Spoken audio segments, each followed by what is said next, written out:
Bien, mis queridos hermanos, ya estamos aquí de regreso en tu programa Atrévete a ser diferente. Hoy estamos hablando precisamente del Padre Nuestro. Ya había hecho en una otra ocasión un programa sobre la oración. ¿Para qué sirve la oración? ¿Cómo orar? ¿Cuándo orar? ¿Qué orar? En fin, ¿qué es lo que produce la oración? ¿Cómo nuestra vida debe ser una vida de oración? Pero hoy vamos a concentrarnos precisamente en el Padre Nuestro para que tengas presente toda la grandeza que hay en esta oración específica. Estaba diciendo en el bloque anterior, al principio del programa, que esta no es la única oración en la Biblia, ni es la única oración litúrgica de la iglesia, ni es la única oración, digamos, que deberíamos hacer todos los días, porque la iglesia, y tanto la iglesia como la palabra de Dios, está llena de oraciones, está enriquecida con una cantidad de oraciones para cada momento de la vida del ser humano. No obstante, hay unas oraciones que utilizamos con mayor frecuencia, porque son oraciones de alguna manera de confianza, que abarcan toda la vida del ser humano, como lo vamos a ver en esta oración específica que es la oración del Padre Nuestro, que dicho sea de paso, en muchas otras oraciones que hacemos o un listado de oraciones grande que hacemos a veces al comenzar el día o en diferentes días de acuerdo a la liturgia que tiene la iglesia, pues utilizamos siempre como sello, como cierre final el Padre Nuestro, como una especie de unidad en la oración, sentirnos hijos de Dios y qué es lo que el Padre quiere para nosotros y qué es lo que nosotros demandamos de Él. No voy a hacer una descripción muy teológica de la oración, más un poquito más bien sí bíblica, que me parece interesante que aprendamos a entender por qué cada frasecita del Padre Nuestro, qué significa y cómo nos ayuda. Vamos a retomar esto en Mateo en el capítulo 6, versos 9 al 13. Ya concretamente cuando el Señor les dice, cuando ustedes vayan a orar, oren así. Entonces dice, Padre nuestro que estás en el cielo, santificado sea tu nombre. Venga a tu reino. Alguna dice, venga a nosotros tu reino. Venga a tu reino. Hágase tu voluntad en la tierra, así como se hace en el cielo. Danos el pan que necesitamos hoy. Perdónanos el mal que hemos hecho, así como nosotros hemos perdonado a los que nos han hecho mal. No nos expongas a la tentación, sino líbranos del maligno. Bien, vamos entonces a comenzar con el Padre Nuestro. Esa palabrita que nosotros le decimos a nuestro Padre, y eso está precisamente en Romanos 8:15. Vamos a leerlo de una vez, que dice, pues ustedes no han recibido un espíritu de esclavitud que los lleve otra vez a tener miedo, sino el espíritu que los hace hijos de Dios. Por este espíritu nos dirigimos a Dios diciendo, Abba, papá. Pues bien, una de las revoluciones de nuestro Señor Jesucristo es precisamente decirle a Dios Padre. Y esta era una de las cosas por las cuales los judíos, especialmente los fariseos, buscaban de alguna manera aprender a Jesús para someterlo, digamos, a un juicio, para precisamente crucificarlo. De hecho, en alguno de los reclamos que le hacen, en el que dice se ha hecho Padre, se ha hecho él mismo como Dios o hijo de Dios, es como quien dice, este hombre está loco, nadie puede decir que Dios es su papá. Pues Jesucristo nos enseñó eso, que nuestro Padre Dios es precisamente nuestro Padre. Y la primera frase que nos enseña en la oración es decirle Padre nuestro, pero no solamente Padre mío, sino Padre de mi esposa, Padre de mis hijos, Padre de los que me rodean, Padre de mis hermanos, es el papá de todos. Es decir, eso nos hace partícipes de una familia, y si tenemos un padre también tenemos una madre, y si también tenemos una madre también tenemos hermanos, y es precisamente la riqueza de la familia. Aquí comienza esta maravillosa frase del Padre Nuestro. Padre Nuestro, cuando yo me reconozco hijo de Dios, me reconozco perteneciente a una familia, una persona necesitada de respeto, de cariño, de afecto, de admiración, pero que también tiene el deber de respetar y de amar a los demás, a todos aquellos que de alguna manera son hijos de nuestro mismo Padre. Claro, seguramente hay muchas familias disfuncionales que precisamente habrán perdido de alguna manera su identidad de familia y entonces ya no les importa herir a hermanos, herir a primos, herir a familia, herir a mamá o incluso herir a papá. Pero como está concebida la familia desde el principio de la creación, cuando el Señor dice, por eso se unirá el hombre a su mujer, los dos dejarán a su padre y a su madre y serán una sola carne, es precisamente porque Dios establece una familia como una unidad del amor, como algo especial, y siempre coloca la figura del padre en una familia como el patriarca de la casa. El hombre que tiene la capacidad de dirigir los destinos de su hogar, el hombre que está buscando la protección de su casa, el hombre que está buscando la proveeduría de sus hijos, el hombre que se preocupa ante las angustias de sus hijos, que los anima a seguir adelante, que los ayuda, los impulsa en sus proyectos. Ese papá, que es un papá bueno, quizá como lo eres tú que estás escuchando este programa, pues ese es como la figura que el Señor nos invita a la que pensemos cuando decimos Padre Nuestro. Y quiero decirte, cuando tú estés necesitado de la presencia de tu papá, refúgiate en Él en oración y dile Padre Nuestro, pero siente a Dios como tu papá. Hay una gran diferencia, yo no sé si tú te acuerdas, en la parábola del hijo pródigo. Teníamos el hijo menor, que fue el que se fue y vendió le pidió la herencia a su padre, se la gastó con prostitutas y demás. Pero también estaba el hijo mayor. Y cuando regresa el hijo pródigo, el padre le hace una fiesta al hijo pródigo, sale porque el hijo mayor no quería entrar a la fiesta. Y le dice, ¿y por qué no entras? Y dice, todo el tiempo te he servido sin que me hayas matado siquiera un cabrito. Y entonces el Señor le dice, hijo, todo lo que tengo es tuyo. Así nos regala el Señor esta parábola. Entonces, aquí hay algo bien especial. Y es que el hijo mayor no se sentía hijo de su papá. Y la palabra clave está en que él le dice, tanto tiempo, toda la vida te he servido. Y esto hace la diferencia importante. ¿Por qué? Porque a veces vemos a Dios como un jefe y nosotros como unos empleados. Como tal vez un amo y yo un esclavo. Como una persona bien lejana y yo como una persona que tengo que obedecer porque le tengo miedo. No lo veo como mi papá. Y eso era lo que le pasaba precisamente al hijo mayor en la parábola del hijo pródigo. Tantos años te he servido y ni un cabrito me has matado. Pues yo te digo a ti, yo te pregunto, ¿tú cómo sientes esa relación con tu papá cuando rezas el Padre Nuestro? Padre Nuestro.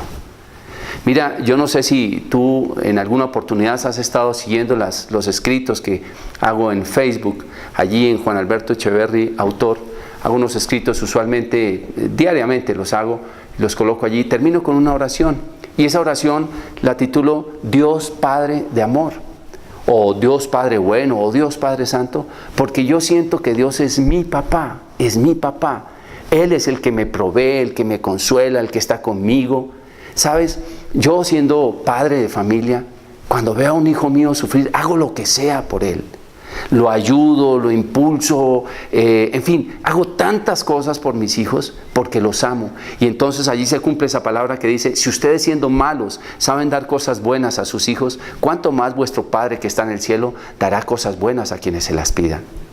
Claro, cuando yo interno eso en mi mente y digo, Dios mío, tú eres un papá. Y si yo amo tanto a mis hijos, ¿cuánto más tú siendo todo un Dios que nos ama, nuestro Creador, porque nos hizo es para regocijarse con nosotros? ¿Cuánto más me amarás a mí? ¿Cuánto amor y cuánta ternura sentirás por mí? Aunque sea pecador, aunque sea miserable, aunque sea lo que sea que haya hecho, tú eres mi papá, te preocupas por mí. Padre Nuestro, tú eres mi Padre. Pero también eres el Padre de esa persona que me ofendió, que también te duele a ti. También eres el Padre de mi esposa, también eres el Padre de mis hijos. Cierto día tengo una hermana que tuvo problemas de salud con sus 2 hijos y hace muchos años llego a visitarla a la clínica, los 2 hijos, cada uno en su habitación, en una habitación de la clínica. La una con una cirugía que había durado 18 horas, el otro con una quimioterapia muy fuerte, también en la clínica.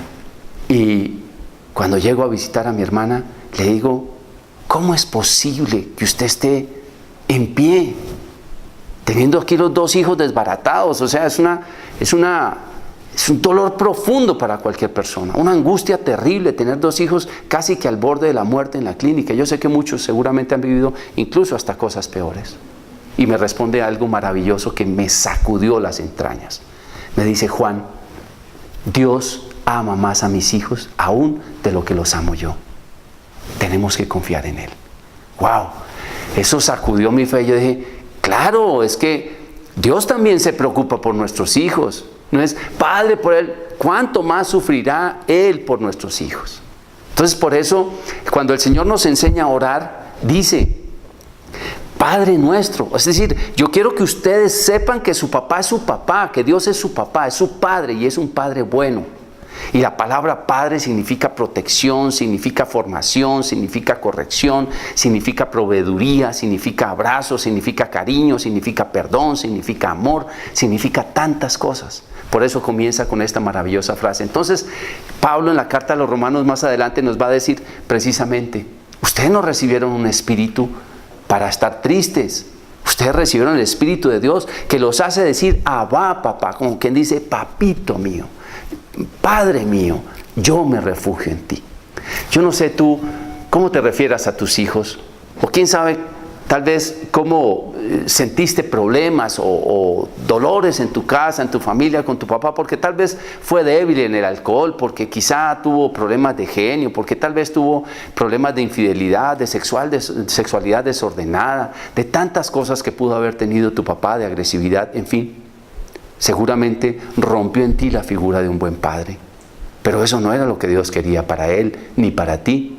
Y por eso tal vez en tu corazón no hay esa capacidad cuando oras con el Padre Nuestro de sentirte verdaderamente amado por un buen padre, porque perdiste la imagen de padre. Y cuando perdemos la imagen de padre, se nos olvida que nuestro Padre Dios está por encima de todos los amores y que Él sí tiene la perfección en la paternidad. Es decir, un padre total, 100% responsable de sus hijos, a quienes ha creado y a quienes ama con todo el corazón. Qué bonito es que cuando comencemos esta oración todos los días del Padre Nuestro, nos detengamos 1 segundo, 2 segundos a decir Padre Nuestro y pensar todo lo que se refiere al Padre.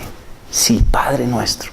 Es decir, podríamos demorarnos 1 hora rezando un Padre Nuestro, 1 hora, bien rezado. Recuerda lo que leímos al principio del programa cuando decíamos: no repitan tantas palabras como hacen los hipócritas, pensando que entre más hablen Dios más los va a escuchar. Tal vez sean palabras en menor cantidad, pero palabras supremamente meditadas. Y sé que alguno me va a decir: por eso es que no me gusta el rosario. No, no tiene nada que ver con el rosario. El rosario es otro tipo de oración que luego más adelante, si Dios quiere, en alguna oportunidad lo vamos a compartir. Que el rosario incluso involucra la oración del Padre Nuestro en cada una de las decenas de los Ave Marías. Pues bien, esa es la primera frase. Vamos con la segunda frase entonces. Padre Nuestro que estás en el cielo, que estás en el cielo.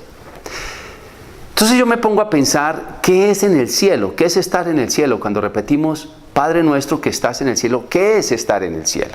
Vamos a leer Apocalipsis 21 del 2 al 6. Este es un texto que lo hemos repetido en algunas oportunidades, pero que es bien significativo. Dice: vi la ciudad santa, la nueva Jerusalén, que bajaba del cielo, de la presencia de Dios. Estaba arreglada como una novia vestida para su prometido. Y oí una fuerte voz que venía del trono y que decía: aquí está el lugar donde Dios vive con los hombres. Vivirá con ellos y ellos serán sus pueblos y Dios mismo estará con ellos como su Dios. Secará todas las lágrimas de ellos y ya no habrá muerte, ni llanto, ni lamento, ni dolor, porque todo lo que antes existía ha dejado de existir. El que estaba sentado en el trono dijo: yo hago nuevas todas las cosas. Y también dijo: escribe, porque estas palabras son verdaderas y dignas de confianza. Después dijo: ya está hecho, yo soy el Alfa y el Omega, el principio y el fin. Al que tenga sed, le daré a beber del manantial de agua de la vida, sin que le cueste nada. Padre nuestro, que estás en el cielo, es decir, estás en el estado de la perfección, donde ya no hay llanto, ni lágrimas, ni dolor, donde ya no hay muerte. Ese es el estado de la plenitud de Dios que entra a tu alma a darte de esa agua fresca de vida. Es decir, invocas al Padre, que es la perfección, que está en un estado de perfecta paz, de perfecta armonía, de perfecta tranquilidad, de perfecta serenidad, donde ya no hay angustia, ni rechinar de dientes, es decir, ya no hay mal genio, ya no hay amargura, ya no hay miedo. Tráeme ese cielo a mi corazón, Señor. Padre nuestro que estás en el cielo, te estoy invocando porque es que tú estás en el estado de la perfección y ahí es donde quiero habitar contigo, meterme en ese cielo diario, aún en medio de las dificultades de todos los días. Recuerda lo que dice el Señor cuando ora por sus discípulos. Esto está en el Evangelio de Juan, en el capítulo 17, cuando le dice: Padre, te pido por estos, por los que no son del mundo. No te pido que los saques del mundo, sino que los libres del mal. Eso mismo sucede para nosotros. Nosotros podemos estar en el mundo, pero podemos estar viviendo un cielo interior. Mientras vamos conduciendo, mientras estamos trabajando en la oficina, mientras estamos desarrollando negocios con un cliente, mientras estamos conversando con personas, incluso a veces con agresores. Ya cuando comenzamos a conocer la verdad de Dios en el corazón de las personas, empezamos incluso a manejar esas relaciones difíciles pensando por dentro u orando por dentro de nosotros. Mientras la persona nos habla de una manera agresiva, airada, estamos quizá pensando por dentro: pobrecito, ¿qué dolor tendrá? Seguramente viene con una agresividad de su papá, de su mamá, tal vez acaban de despedirlo. En fin, ¿quién sabe lo que tendrá? ¿Por qué? Porque ya tú comienzas a mirar las cosas desde el cielo que Dios te ha regalado en tu corazón. Por eso es que cuando oramos con el Padre Nuestro le decimos: Padre Nuestro, tú que eres mi papá, yo quiero que traigas ese cielo a mi corazón. Ya no quiero estar preocupado, porque estando contigo las preocupaciones pasan. Ya nos liberamos de toda preocupación, de todo dolor, de toda amargura, de todo llanto. Es un estado de paz permanente en nuestro corazón. Y ese es el cielo. El cielo se puede vivir aquí en la tierra. Hay personas que aquí en la tierra, y lo referimos en muchas noticias: no, si es que yo viví un infierno donde estaba. O cuando se retiran a veces de un medio donde hay chisme, donde hay envidia, a veces en la política, en tantos lugares, dicen: no, eso es un infierno allí. Sí, puede ser un infierno allá, pero dentro de tu corazón puede haber un cielo. Puede haber un cielo en tu manera de mirar, puede haber un cielo en tu manera de responder, puede haber un cielo en tu manera de pensar a futuro con una esperanza nueva, con una alegría nueva. Y eso lo hace precisamente cuando dice aquí, dice: al que tenga sed, en el verso 6, le daré a beber del manantial del agua de la vida sin que le cueste nada. Es decir, el que tiene sed de estar con el Padre, le va a dar el Espíritu Santo, que simboliza el agua que calma la sed de una persona. Yo sé que tú y yo tenemos la necesidad de calmar una sed interior que tenemos, la sed de estar en presencia de Dios permanentemente. Y por eso cuando oramos con el Padre Nuestro, lo reconocemos primero como Padre y después le decimos: quiero participar de ese cielo que tengo. Bien, vamos con la tercera frase. Dice: santificado sea tu nombre. Y esta frase es bien fuerte, porque aquí ya comienza no solamente el recordar lo que es Dios para nosotros, no solamente el recordar el cielo que podemos vivir, sino también es precisamente el comprometernos con algo. Cuando dice santificado sea tu nombre, vamos a leer Éxodo capítulo 3, verso 13 al 15. Dice así: pero Moisés le respondió: el problema es que si yo voy y les digo a los israelitas: el Dios de sus antepasados me ha enviado a ustedes, ellos me van a preguntar: ¿cómo se llama? Y entonces, ¿qué les voy a decir? Y Dios le contestó: yo soy el que soy. Y dirás a los israelitas: yo soy me ha enviado a ustedes. Además, Dios le dijo a Moisés: di también a los israelitas: el Señor, el Dios de los antepasados de ustedes, el Dios de Abraham, de Isaac y de Jacob, me ha enviado a ustedes. Este es mi nombre eterno, este es mi nombre por todos los siglos. Palabra de Dios, te alabamos, Señor. Pues bien, dice: santificado sea tu nombre, porque nosotros no podemos encerrar a Dios en un nombre específico. Es decir, cuando nosotros decimos Dios es amor, pues tendríamos que mirar la plenitud del amor para poder entender realmente qué es Dios, que es lo que dice 1 de Juan 4:8. El que no ama no ha conocido a Dios, porque Dios es amor. Pero si decimos Dios es grande, no, Dios es más que eso, es más grande. Dios es luz, no, es que Dios es más que luz. No podemos encasillar a Dios en un nombre específico. Dios, por eso cuando se le revela a Moisés en el monte Horeb, y Moisés le pregunta, ¿de parte de quién voy a ir? Él tenía ansiedad de pronunciar un nombre. Y ahí es cuando está el famoso tetragrama YHWH, que traduce finalmente Yahvé, que significa esto específicamente, yo soy, que está aquí en el Éxodo, en el capítulo 3. Entonces, yo soy, ¿por qué dice yo soy? Dice precisamente yo soy porque no le podemos poner otro nombre, porque Él es. Ponerle un nombre es limitar a Dios, es ponerle un límite puntual a Dios, es encerrarlo en algo. A una persona que es infinita es imposible hacerlo. Por eso Él decía yo soy, es decir, tengo mi personalidad infinita. Entonces, cuando decimos santificado sea tu nombre, yo tengo que santificar lo que es Dios, su nombre. ¿Qué es? Es infinito. ¿Y cómo santifico lo que es Dios? ¿Cómo santificamos todos lo que es Dios? Pues precisamente tiene que ver con el actuar de nosotros cuando actuamos en nombre de ese yo soy. Recordemos que Jesucristo se autodenominó yo soy. Y precisamente esa es otra de las maravillas del Evangelio y también otra de las dificultades que tuvieron los judíos de su época de reconocer lo que Él era. Cuando Él dice, tú eres el Mesías, dice, yo soy. Repite lo mismo que le dijo el Padre Dios a Abraham en el desierto, en el monte Horeb. Entonces, ¿cómo santificamos ese nombre? Vamos a leer el Levíticos 20, verso 26. Dice, sed pues santos para mí, porque yo Yahvé, o sea, yo soy santo, y os he separado de entre los pueblos para que seáis míos. ¿Cómo santificamos el nombre de Dios? Siendo nosotros santos. Entonces, Padre nuestro, eres mi Padre, me provees todo, me amas, me cuidas, me enseñas, me proteges, me llevas, en fin, todo, Padre. Que estás en el cielo, estás en el estado de la perfección, nadie hay más perfecto que tú. Santificado sea tu nombre.